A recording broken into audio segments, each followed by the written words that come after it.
Marshall. Cross now, looking for Marker. He's made a real impact since he moved into midfield. And that's a great ball here to David Smith. It's gone in! Bobby Mims with a mistake. That won't worry David Smith at all. Mims completely misjudged that one. McCall with a cross. Henry was stretching to get there. Morgan again.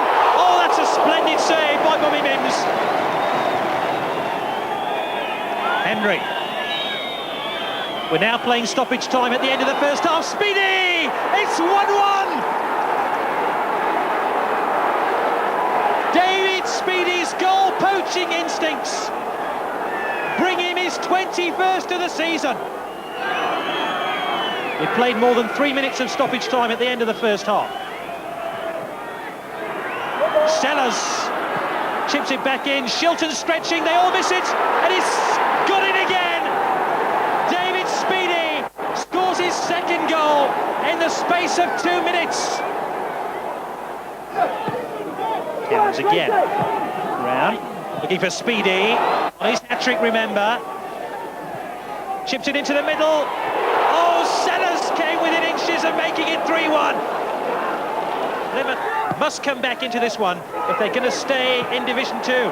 Speedy's on his way here for Blackburn. He's on his hat-trick. He beats Peter Shilton. It's certainly the goal which will take Blackburn Rovers into the playoffs. And David Speedy has hit a hat-trick. Kevin Jobley with the throw for Grimsby. Turned on beyond reach, but turned in, and Grimsby have got the early goal. And that could be curtains for poor Vale. Jobling's long throw, flicked on, and squeezed it at the near post.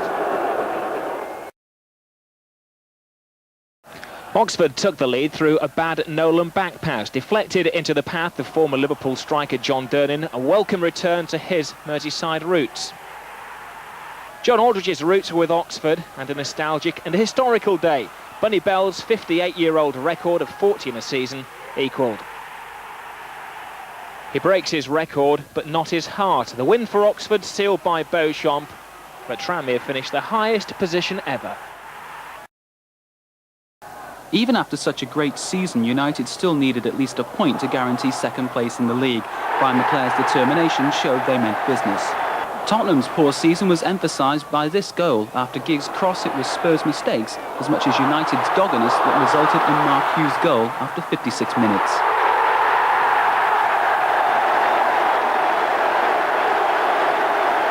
It was championship stuff indeed from United. Phelan put Giggs through again.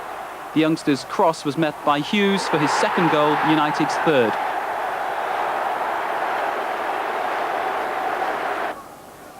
But the day wouldn't have been complete without the last word from Gary Lineker in his final game in English football. 3-1 to Manchester United. Not a lot at stake in this local derby for both Oldham and Manchester City, except pride. Tony Henry grabbing the first bit of glory for Oldham. His 7th of the season, this one from close range. And what a dream for Manchester City's latest young recruit, 17-year-old Adrian Mike. Only his second game for the first team. Maybe sloppy goalkeeping, but what a superb start for Mike. And still City kept control, leading striker Dave White getting a superb hat-trick, his first coming after 31 minutes. Then in the second half, he got the easiest of chances, and it gave White his second strike. A mistake by defender, White tapped home with ease. Then it was young Mike Sherron's turn to get in on the act. A streak down the wing left Oldham behind, and his 7th goal of the season looked oh so easy. And a minute later, White was there again to notch up his hat-trick, taking his season's tally to 21. Again, the Oldham defence all at sea, and White keeping his cool. A consolation goal at the end by Paul Molden gave Oldham some degree of respectability. But on the day, it was Peter Reid's City who grabbed the derby glory. Both Everton and Chelsea have had the kind of season they both would like to forget. Both have set the sights on Wembley, neither of course got there. Beardsley and Moncau were trying to get to the ball when they intervened. Moncau didn't like Beardsley's challenge at all and patted him on the back of the head for doing so. I don't like what you did there, son, Moncal says. Referee didn't like what Moncal did. Out came the red card, early bath, penalty, the offence in the box. Peter Beardsley slotting home coolly. Everton 1 up. Vinnie Jones in a hurry to get Chelsea back on level terms. But it was Everton who added the second, Peter Beagrie making it 2-0. But Chelsea did make a fight of it and thought they'd pulled one back. Vinnie Jones eventually getting the final touch, disallowed for the challenge on Southall. They did get one back. Eddie Newton, probably the goal of the day. Superb sweeping volley. Final score though, 2-1. Stoke couldn't have made a better start. They took the lead after 7 minutes. Carl Beeston's pass. Mark Steen bolted through Bolton. And there was an accurate 20th finish of the season. Bolton belied their recent 9-match run without a win, and Mark Patterson left it until the season's final day for one of the campaign's worst finishers. But the Potters are finding moves which brought goals when they were top at the beginning of April, and now finding ball boys. Need work by Biggins without the payoff. But Patterson, who remember missed a first half sitter, got his technique right 4 minutes into the second half. Clear delight from the Wanderer. But Stoke lost their heads and the fear spread through to the defence. An attacking back four-man stuck in his foot, Mark Seagraves with a rare goal. Stoke's misery was compounded when Carl Beeston was sent off in the 70th minute for a wayward elbow.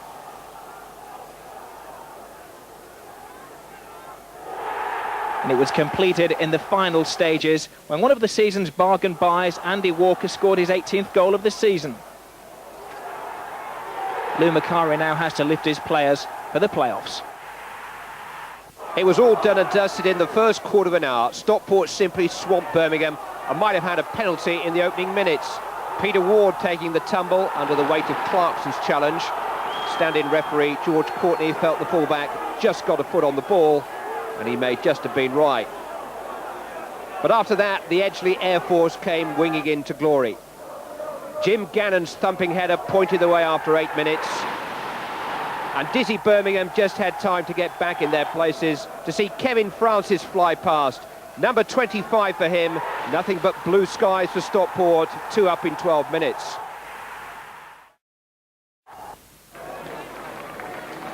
No real pattern developing just at the moment. Preston trying to change that with Finney. And Finney's hit the post and it's just away by Kearney. Throw-in taken quickly. Here's Shaw. He's wriggled clear. Real chance. Joyce! And it's over the bar. Great chance for Joyce. Robinson. Has he got the legs? Looks as though he has. He's looking for support now. Picks out Lyons. Good effort and good save, Farnworth. Another corner to Preston. In towards Flynn. It's flicked there from Joyce. Is it over? Yes. It's 1-0. Throwing it out. Sure that the Bury players were aware of what he was doing, and here's a real chance now. It's into space for Finney, and he's put it wide. What a chance. Offside, of course, from a throw-in. And some real gaps opening up in Bury's defence now as they've got to go forward, but Finney scored, and that'll mean Division 4 for Bury now. It was Graham Barrow, 5 minutes from time, with the only goal to make sure that Chester will return home in Division 3 next season. With so much at stake, Blackpool seemed nervy, facing the form team of Division 4. But steady hand Paul Grove set up Mitch Cook, his on-the-run drive going just over. But what a penalty Blackpool were made to pay when Ian Gore was judged to have fouled Lincoln's Jason Lee. Bristol ref Bob Hamer had no doubts whatsoever. Matt Carmichael stepped up and side-footed home from the spot kick. Sheer agony, then frustration for keeper Steve McElhargy. Blackpool tried everything in a heated second half, but even from set pieces, there was no way through, with Lincoln keeper Ian Bowling in fine form. And more agony for Blackpool in the last minute. Mitch Cook judged to have fouled West. Again, the ref was on hand, and up stepped Carmichael to score from the spot yet again. A painful end to the season for the Seasiders, up there all year, but crucially denied in the end. Rochdale could have done themselves and Blackpool a favour by halting Mansfield, but Mansfield won 2-1. This is the first of those goals by Ian Stringfellow. It means Rochdale have to beat Burnley for a place in the playoffs. Mansfield are automatically promoted. Walsall had dominated the early play with 5 corners in the first 20 minutes, but Crewe took the lead. A run by Sean Smith from the left touchline. Craig Hignett met it with a first-time left foot up. 6 minutes later, Crewe went 2 up. Steve Walters to Hignett. He turned and shot from 25 yards for his second of the game. 6 minutes before half-time, Alex scored what proved to be the winner. Futcher won the tackle inside to Tony Naylor. He cut inside. That made it 3-0. But Walsall made Crewe fight for a playoff spot. Rod McDonald jumped above the keeper to head in early in the second half, and O'Hara scored 9 minutes later, but not enough to knock Crewe off the rails. Just like the old days at Turf Moor, a championship to celebrate, even before the game got underway, laying to rest the memories of 1987, when Burnley so nearly went out of the league altogether. In the game itself, Burnley soon had something else to celebrate. A great bit of wing play from John Francis, the trusty head of Mike Conroy notching up his 27th goal of the season. But Wrexham, managed by Burnley old boy Brian Flynn, didn't lay down and die. A long speculative drive by Paskin, putting the Welshman back in the game. And with Burnley committed to attack, another Welsh break ended with Gareth Owen putting Wrexham ahead. But in the end, it was Burnley's day, and another bumper crowd was there to see it, bringing this season's Turf Moor attendance to 200,000, the envy of so many clubs in the higher divisions.